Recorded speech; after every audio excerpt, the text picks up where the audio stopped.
شروع ہوتا ہے کہانی کا اگلا اور آخری حصہ۔ عصر نے تہ خانے میں دروازے پر لکھے الفاظ کو ایک بار پھر غور سے پڑھا۔ یہاں سے نکلنے کے بعد تمہیں ہمیشہ کے لیے خاموش رہنا ہوگا۔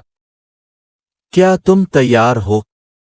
عصر کے دل میں خوف اور تجسس کی جنگ چل رہی تھی۔ اچانک دروازے کے قریب سے ایک سیرد ہوا کا جھونکا آیا اور ایک پراسرار آواز گونجی، وقت ختم ہو رہا ہے۔ اگر تم نے فیصلہ نہ کیا تو حویلی تمہیں ہمیشہ کے لیے قید کر لے گی۔ عصر نے ہمت کرتے ہوئے کہا، میں اپنی آزادی چاہتا ہوں، لیکن خاموشی۔ پہلی بار دروازے کی جانب سے جواب آیا، خاموشی قربانی کی علامت ہے۔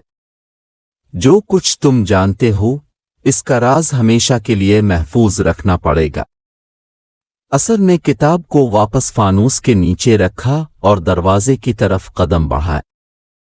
جو ہی اس نے دروازے کو چھوا، روشنی کی ایک تیز کرن پھوٹی اور سب کچھ اندھیرا ہو گیا۔ جب عصر نے اپنی آنکھیں کھولیں تو وہ اپنے کمرے میں تھا، بالکل سلامت، لیکن اس کی آواز ہمیشہ کے لیے کھو چکی تھی۔ وہ بولنے کی کوشش کرتا، لیکن صرف خاموشی ہی اس کا جواب دیتی۔ حویلی، کتاب اور وہ پراسرار عورت سب ایک راز بن کر اس کے ذہن میں رہ گئے۔ اب عصر اس راز کو کسی کو نہ بتا سکتا تھا اور نہ ہی اپنی زندگی میں سکون پا سکتا تھا۔ وہ سمجھ چکا تھا کہ کچھ راز ہمیشہ راز ہی رہنے کے لیے ہوتے ہیں۔